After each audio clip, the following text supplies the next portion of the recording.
vamos a traer ese tema que para nosotros es realmente un repaso, pero creo que es importante constantemente repetir las mismas cosas, porque para vosotros, dice el apóstol Pablo, es seguro, ¿verdad? La justificación del impío. ¿Y por qué tenemos que recalcar y recalcar este asunto de la justificación? Es porque desafortunadamente la iglesia escucha otra cosa a través de los medios de comunicación, a través de la radio, televisión, internet. La justificación del impío. Cuando nosotros entendemos, conocemos y estamos convencidos por el Evangelio de que la justificación del impío viene solamente a través de la fe en Jesucristo, nuestras conciencias llenas de pecado, de culpabilidad, descansan. En ese momento nosotros nos damos cuenta de que nunca dependió de nosotros nuestra salvación, nuestra justificación, nuestra redención. Vamos a ir a Romanos 4, por favor. Romanos 4:1. ¿Tú sabes cuántos hermanitos están luchando para mantenerse salvos? ¿Cuántos bendecidos están luchando para lograr esa santidad? Y constantemente te mencionan: sin santidad nadie verá al Señor. Honestamente, ignorando en su totalidad lo que están diciendo. No saben lo que están diciendo. Y si te lo tratan de explicar, lo más seguro es que no tenga ni sentido como te lo expliquen. Porque yo no puedo generar una santidad a través de mis obras suficientemente grande como para ver al Señor a través de esa santidad. Sin santidad nadie verá al Señor. Cuando en los púlpitos, en las radios, en los sistemas de comunicación se predica eso, o se le dice a la iglesia eso, cuando esa ovejita sale de ese lugar, va pensando en su cabeza cada acción que toma en su vida, si está dentro de la santidad que esa persona que está mal informando está hablando. Entonces, ¿cómo podemos lograr esa santidad que nos dicen? Sin santidad nadie verá al Señor. Romanos 4:1. Romanos 4:1. Dice el apóstol Pablo: ¿qué pues diremos que halló Abraham, nuestro padre, según la carne? Esta misma pregunta nosotros nos las podemos hacer nosotros. ¿Qué pues diremos que nosotros hemos hallado según la carne? Porque si Abraham fue justificado por las obras, tiene de qué gloriarse, pero no para con Dios. Si nosotros pensamos que nosotros podemos ser justificados por las obras, no podemos hacerlo para con Dios, porque no podemos generar una santidad, no podemos generar una perfección, porque estamos en un cuerpo corrupto. Ya con solo eso, tú sabes que cuando te dicen sin santidad nadie verá al Señor, no están hablando de algo que dependa de nosotros, sino que es algo que se nos fue imputado por la gracia del Señor. Sí, gracias, Señor. Dice: porque si Abraham fue justificado por las obras, tiene de qué gloriarse, pero no para con Dios. No te puedes lograr con Dios o para con Dios. Dice: porque ¿qué dice la Escritura? Creyó Abraham. ¿Qué es creer? Fe. Y después de haber creído a Dios, le fue contado por justicia. La justicia es lo mismo que justificación. En otras palabras, lo podemos leer de esta manera: porque ¿qué dice la Escritura? Creyó Abraham a Dios y fue justificado.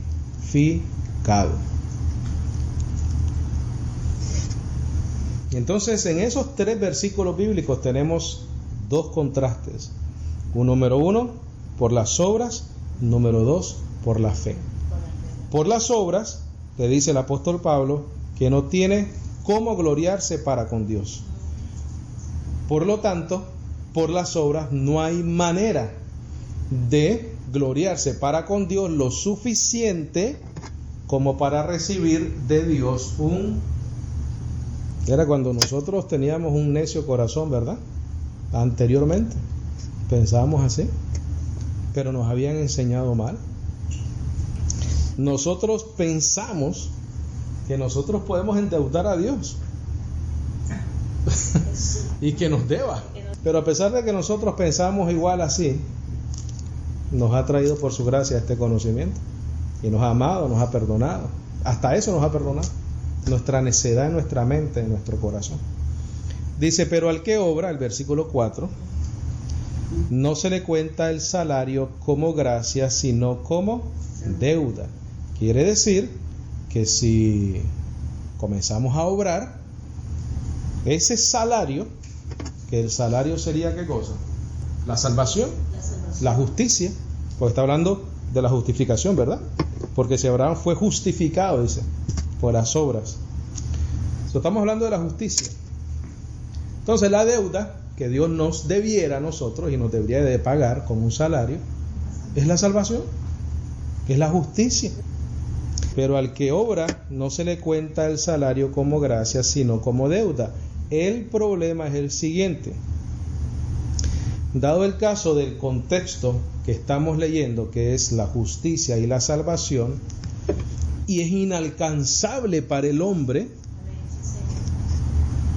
porque el apóstol Pablo en Romanos 3:28 dice, concluimos pues que el hombre es justificado por fe sin las obras de la ley. Entonces, cuando una mente alejada del evangelio de la incircuncisión, del evangelio de la gracia, piensa que a través de sus obras puede conseguir ese salario, sucede una sola cosa: suceden obras sin fin ni descanso. ¿Por qué? Porque el salario que estamos buscando es para la obra inalcanzable. Inalcanzable. No hay manera de a través de la obra obrar lo suficiente para lograr ese pago de parte del Señor. Inalcanzable. Yo entré en una iglesia católica y en la iglesia habían pancartas en los lados, así, y en una de ellas decía: sin indulgencias no hay perdón. Quiere decir que el ser humano tiene que pagar indulgencias en ese sistema para recibir un perdón de pecados. Entonces eso es en ese sistema, en el sistema pentecostal, protestante, etcétera, etcétera. Hay otras maneras y hay otras indulgencias que se heredó, ¿verdad? El protestantismo heredó muchas de las cosas de la iglesia católica y sencillamente en ciertas de ellas lo que le cambiaron fue la manera. El agua bendita por el aceite, la hostia por la Santa Cena, el bautismo de los niños por el bautismo de adultos. Entonces todavía pues se aferraron a eso. Dios en este tiempo nos ha traído esta verdad para circuncidarnos completamente de toda obra.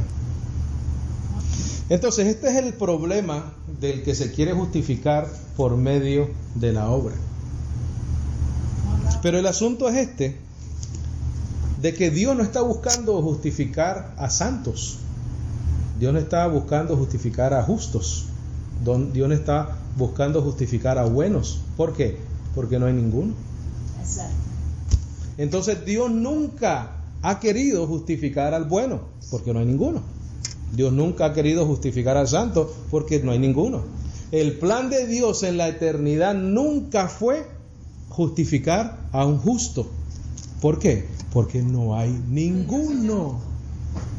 Entonces siempre Dios en su presciencia, en su predestinación, en su propósito, en su ser infinito, ¿verdad? Una mente infinita que sabe lo del principio y el fin, siempre fue la intención y la voluntad de Él de perdonar a un impío, a un pecador. Entonces, comenzar a tratar de justificar este asunto de que sin santidad nadie verá al Señor, por ejemplo, ¿no? Porque se me ocurrió ahorita. Es una necedad. Es una necedad. Una persona que constantemente está diciendo, no, la salvación se pierde, es una necedad. Versículo 5. Fíjate. Mas al que no obra, sino cree en aquel que justifica al impío, su fe le es contada por justicia. Mira qué diferencia. Ahora, ese creer existe por el evento maravilloso de la cruz, ¿verdad? Porque si no existiría ese evento maravilloso de la cruz, no tendríamos en quién creer. Pero como existe, tenemos en quién creer y por él hemos recibido el don de la fe. Dice, mas al que no obra, sino cree en aquel que justifica al impío, su fe le es contada por justicia. Esto no es un asunto de que, mira, qué fácil solo por creer. El problema está en que es la única opción para poder ser justificado. Y es la única opción que Dios ha escogido para nosotros. ¿Por qué? Porque no hay manera de obrar lo suficiente para lograr endeudar a Dios para que Él nos entregue un salario, y ese salario sería la salvación y la justicia. ¿Por qué? Porque somos hombres pecadores. Entonces es una obra sin fin y sin descanso, porque el salario que se está buscando es inalcanzable. Ningún ser humano sobre la faz de la tierra puede alcanzar ese salario. Nadie. Entonces no es un asunto de que es tan fácil. No es que sea tan fácil, es que no hay otra manera de alcanzar la justicia de Dios a menos que Él nos las otorgue por su gracia. Dice, como también David habla de la bienaventuranza del hombre a quien Dios atribuye justicia sin obras. ¿Por qué? Porque no hay otra manera. Y Dios ya sabía que tenía que ser así, diciendo, bienaventurados aquellos cuyas iniquidades son perdonadas y cuyos pecados son cubiertos. Bienaventurado el varón a quien el Señor no inculpa de pecado. ¿Quién es ese? Un impío. Y esta es la manera de la justificación del impío, por creer. Entonces, ¿la gloria es para quién? Para Dios, porque nosotros no hemos hecho nada. Por eso es que Él en Efesios dice que Él iba a manifestar las riquezas de su gracia en nosotros, porque por gracia sois salvos. Entonces, cuando nosotros nos presentamos delante del Señor y no tenemos realmente nada que ofrecerle, pero sin embargo Él nos salva, lo que se manifiesta en nuestras vidas son las riquezas de su gracia. De su gracia. Versículo 9 dice, ¿es pues esta bienaventuranza solamente para los de la circuncisión o también para los de la incircuncisión, judíos o gentiles, verdad? ¿Por qué decimos que a Abraham le fue contada la fe por justicia? ¿Cómo pues le fue contada? ¿Estando en la circuncisión o en la incircuncisión? No en la incircuncisión, sino en la incircuncisión. Estaba sin ley, ¿verdad? Versículo 11, y recibió la circuncisión, mira, como señal, como sello de la justicia de la fe que hubo estando aún incircunciso. Quiere decir que él, aún estando incircunciso, ya tenía la justicia por la fe. Pero él recibió la señal para alcanzar también, o para dejarle saber como señal a los circuncidados, estos son los judíos. Dice, para que fuese padre de todos los creyentes no circuncidados, a fin de que también a ellos la fe les sea contada por justicia.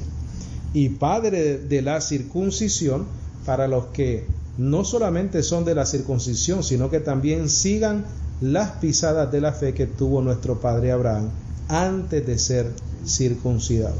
¿Qué es lo que está diciendo ahí el Señor? Que hay una sola manera de ser salvo, y es a través de la fe, tanto para judíos como para gentiles. Y el que representa esa justicia es Abraham, no solamente para los gentiles, no solamente para los judíos, sino que para ambos. Es que cuando comenzamos a crear obras, tenemos que crear entonces una serie de mandamientos. Eso fue lo que hizo el Señor. Dios no hizo eso, le dio tabla, ¿verdad? Y le dio 613 leyes ceremoniales y un montón de cosas. Entonces Dios le dio un mandamiento a Moisés. Dios le dio leyes de higiene, de comportamiento, pero esa ley venía con consecuencias. Y eso era hasta la muerte, ¿verdad? Una persona era apedreada por no cumplir esa ley, claro. Y lo que generó la ley fue lo siguiente, y lo vamos a leer ahorita: ira. Vamos a ir a Lucas 18, por favor. Por cuanto todos pecaron, están destituidos de la gloria de Dios. Ya con solo esa realidad no hay manera, ¿verdad?, de obrar. Nadie puede endeudar a Dios. Nadie le puede exigir un salario de salvación y justicia a un Dios santo, perfecto. Qué bueno ha sido el Señor que nos ha librado de esa manera de pensar, ¿verdad? Gracias a Dios que nos ha dado realmente el descanso a nuestras almas. Lucas 18:9. Lucas 18:9 dice: a unos que confiaban en sí mismos como justos. Miren, estos eran los que querían endeudar a Dios, ¿verdad? Y menospreciaban a los otros. Dijo también esta parábola. Este es el Señor hablando. Y el Señor Jesucristo dijo: 2 hombres subieron al templo a orar. Uno era fariseo y el otro publicano. Entendemos y sabemos por las clases anteriores de que el publicano era un colectador de impuestos y por lo tanto pues también eran conocidos como ladrones, porque se robaban el dinero del pueblo. El fariseo, puesto en pie, oraba consigo mismo de esta manera: Dios, te doy gracias porque no soy como los otros hombres. Pero la verdad era que era como los otros hombres, porque Romanos dice que tú que juzgas a otros no te juzgas a ti mismo. Tú que verdad criticas al que hurta, también hurtas. Dice: el fariseo, puesto en pie, oraba consigo mismo de esta manera: Dios, te doy gracias porque no soy como los otros hombres. Y ahí mismo estaba mintiendo: ladrones, injustos, adúlteros, ni aun como este publicano. Ayuno 2 veces a la semana. ¿Qué es eso? La obra, el salario. Le estaba reclamando su sueldo. Doy diezmo de todo lo que gano. Mas el publicano, estando lejos, no quería ni aun alzar los ojos al cielo, sino que se golpeaba el pecho de dolor, ¿verdad? De dolor, de pesar, diciendo: Dios, sé propicio a mí, pecador. Os digo que éste descendió a su casa, ¿cómo? Justificado antes que el otro. Pero ¿cómo es posible? Si el otro ayunaba, daba diezmo, no era como los otros hombres, no era injusto, no era ladrón, no era adúltero. Pero es que ahí no hay un contraste de 2 personas diferentes. No hay un contraste de 2 personas diferentes, pero sí hay uno que no reconoce lo que realmente es. Ahora, el fariseo no entendió lo que entendió Abraham, que puede que tuviese de qué gloriarse en la carne, pero no para con Dios. Entonces, ¿para qué gloriarse, verdad? 14. Os digo que éste descendió a su casa justificado antes que el otro, porque cualquiera que se enaltece será humillado, y el que se humilla será enaltecido. Tú sabes que muchas veces cuando escuchamos por ahí que la salvación se pierde, que necesitamos cuidar con temor y temblor, en la superficie pareciera una persona humilde, pero es alguien que lo que quiere es enaltecerse, es soberbio, es necio de corazón, porque él piensa que tiene la capacidad de lograr algo inalcanzable por sus propias fuerzas, que es la justicia de Dios. Juan 20:20, por favor. Juan 20:24, perdón. Pero vamos a terminar con muy buenas noticias. Juan 20:24. Porque no hay justo ni aun uno, ¿verdad? No hay quien busque a Dios, no hay ni siquiera uno. Dice Gálatas que Dios lo encerró todo bajo pecado. Juan 20:24 dice: pero Tomás, uno de los 12, llamado Dídimo, no estaba con ellos cuando Jesús vino. Le dijeron pues los otros discípulos: al Señor hemos visto. Él les dijo: si no viere en sus manos la señal de los clavos, y metiere mi dedo en el lugar de los clavos, y metiere mi mano en su costado, no creeré. ¿Ah? Así no andábamos nosotros, y andan unos hermanitos por ahí que a menos que no vea, no creen. Pero si está, el mismo Tomás estaba diciendo: mira, me voy a quitar el privilegio de recibir el beneficio de la bienaventuranza, no voy a creer. Pero cuando la salvación es por creer, y él estaba diciendo: no voy a creer. Versículo 26, ¿verdad? Dice: 8 días después estaban otra vez sus discípulos dentro, y con ellos Tomás. Llegó Jesús estando las puertas cerradas, y se puso en medio y les dijo: paz a vosotros. Luego dijo a Tomás, inmediatamente, mira, se dirigió a él, ¿verdad? Ajá. Pon aquí tu dedo y mira mis manos, y acerca tu mano y métela en mi costado, y no seas incrédulo, sino creyente. Porque el Señor sabía que le convenía, ¿verdad?, creer. Entonces Tomás respondió y le dijo: Señor mío y Dios mío. Jesús le dijo: porque me has visto, Tomás, creíste. Bienaventurados los que no vieron y creyeron. ¿Quiénes son esos? Gloria a Dios. Bendito. Nosotros. Sí, nosotros no hemos visto al Señor, y sin embargo, mira, creemos que Él es la única salvación, ¿verdad? Vamos a regresar a Romanos, por favor, 4:13. ¿Estamos ahí? Sí. Gloria a Dios, Abba Padre. Dice: porque no por la ley fue dada a Abraham y a su descendencia la promesa de que sería heredero del mundo, sino por la justicia de la fe. Porque si los que son de la ley son los herederos, vana resulta la fe y anulada la promesa. ¿Qué está diciendo el apóstol Pablo? Que si no es por la fe y es por la ley, o sea, por las obras, entonces sí, realmente se puede lograr ese salario, ¿no?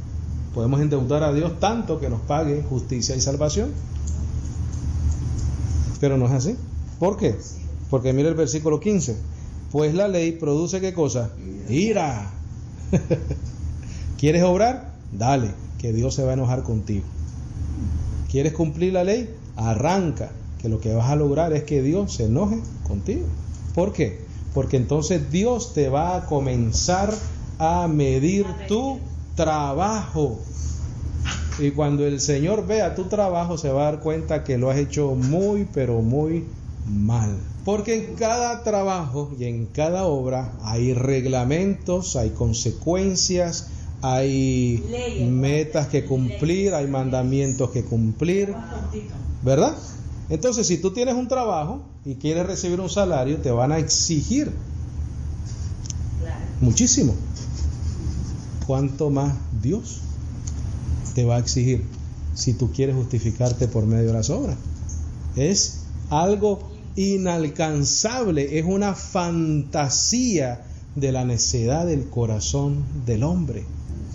Él venció toda tentación por 33 años, perfecto, impecable. Para que entonces después nosotros pensemos que nosotros podemos lograr eso. Dice: pues la ley produce ira, pero donde no hay ley, tampoco hay ¿qué cosa? Transgresión, la justificación del impío. Bienaventurado el varón a quien el Señor no inculpa de pecado. ¿Siendo qué? Impío. ¿Pero por qué no le culpa de pecado? Porque va detrás de la justicia que es por la fe, no por las obras. Y ya cuando tú te das cuenta que es impío, como vas como el publicano, mira, que te duele el pecho reconociendo tu falta, tu condición de pecador, entonces alcanzas la justificación. Porque no es solamente decir, pero es que el impío va por la fe y es justificado. Pero es que el hecho de que vaya por la fe quiere decir que no es una persona orgullosa, que no es una persona altiva, que no es una persona que se cree más justo que los otros. El contrario es eso. Cuando nosotros decimos la justificación del impío, Estamos diciendo que hemos reconocido que somos impíos y que no hay manera de crearle una deuda a Dios a través de nuestras obras para que nos pague salvación y justicia, y buscamos la única alternativa que existe, que es la fe en Jesucristo. Eso es lo que estamos diciendo. Versículo 15, pues la ley produce ira, pero donde no hay ley tampoco hay transgresión. Por tanto, es por fe, para que sea por gracia, a fin de que la promesa sea firme para toda su descendencia, no solamente para la que es de la ley, sino también para la que es de la fe de Abraham, el cual es padre de todos nosotros. Como está escrito, te he puesto por padre de muchas gentes, delante de Dios, a quien creyó, el cual da vida a quienes. ¿Por qué? Porque no hay justo ni aun uno. Efesios dice, mientras nosotros estábamos muertos en nuestros delitos y pecados. Dice, y llama las cosas que no son como si fuesen. Él creyó en esperanza contra esperanza para llegar a ser padre de muchas gentes, conforme a lo que se le había dicho, así será tu descendencia. Y no se debilitó en la fe al considerar su cuerpo, que estaba ya como muerto, siendo de casi 100 años, o la esterilidad de la matriz de Sara. Hemos dicho muchas veces acá, ¿verdad?, que nosotros, en cuanto a la obra, estamos como de 99 años. Entonces, ¿quieres comenzar a obrar? Bueno, número 1, tu condición física para esta tarea que te has propuesto de justificarte delante de Dios a través de las obras, tu condición física delante de Dios es de 99 años. O sea que ya comenzaste súper chévere, ¿no? Vas a comenzar esta carrera de crear tanta obra para lograr de que Dios llegue a un punto en que te diga, obraste tanto que entonces te voy a tener que pagar. Pero esa aventura, Dios dice que la estamos comenzando de 99 años. Dice, y no se debilitó en la fe al considerar su cuerpo, que estaba ya como muerto, siendo de casi 100 años, o la esterilidad de la matriz de Sara. Tampoco dudó por incredulidad de la promesa de Dios, sino que se fortaleció en fe, dando gloria a Dios. Quiere decir que Dios le dio una promesa en el momento cuando Abraham no podía hacer lo mismo que hizo cuando tenía 86 años, que era meterse con la sierva y tener a Ismael. Dios no le dio la promesa en ese momento, le dio la promesa cuando él no tenía ninguna capacidad física para lograr la promesa, para que la gloria fuese ¿para quién? Para Dios. Acuérdate que al principio dijo, tiene de qué gloriarse, pero no para con Dios, porque cuando le llegó el momento de la promesa, él no podía hacer nada. Él tuvo que creer. Lo único que pudo hacer en ese momento, creer. ¿Por qué? Porque su cuerpo era casi de 100 años. ¿Qué es lo que nosotros tenemos que hacer también? Porque nosotros, dentro de nuestra incapacidad de justificarnos delante de Dios, estamos de 100 años igualitos, y no tenemos manera de obrar ni de hacer nada. Como Abraham no podía producir un hijo, tampoco nosotros podemos producir la promesa del Espíritu para nuestras vidas. 21 dice, plenamente convencido de que era también poderoso para hacer todo lo que había prometido. Así vivimos nosotros también, plenamente convencidos de que Él es poderoso para salvar a hombres impíos como nosotros, la justificación del impío. Por lo cual también su fe le fue contada por justicia. Y mira, qué bonito lo que sigue. Y no solamente con respecto a Él se escribió que le fue contada, sino también con respecto a quienes, a nosotros, a quienes ha de ser contada.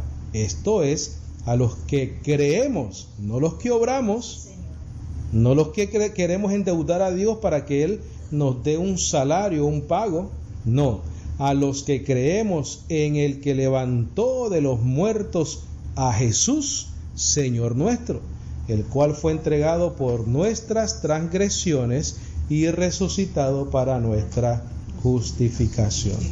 Él murió porque éramos pecadores, resucitó para que fuésemos justificados de esos pecados.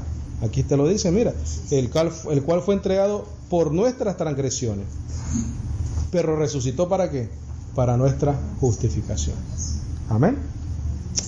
Gloria a Dios. Conclusión, entendemos que no tenemos otra cosa que decirle al Señor sino gracias, ¿verdad? Gracias por su gracia, por su sacrificio, por haber muerto por nuestras rebeliones y por haber resucitado para nuestra justificación. Lo hizo porque quiso, lo hizo por su amor, lo hizo por su misericordia, y hoy en día nosotros experimentamos en nuestra vida las riquezas de su gracia, no de la ira. Ya no es ira porque no estamos bajo la ley, y donde no hay ley no hay transgresión. Quiere decir que si nosotros nos mantenemos firmes en la gracia, nunca vamos a crearle una ira a nuestro Papá Dios, y nunca vamos a crear una transgresión con nuestro Papá Dios, porque estamos bajo la fe, estamos bajo la gracia y no bajo la obra, ¿verdad? Y somos como el publicano que pedimos que nos dé redención, y Cristo es la redención de nuestros pecados. Dios nos la dio ya, nos perdonó. ¿Alguna pregunta, algún comentario, algo que necesite ser aclarado?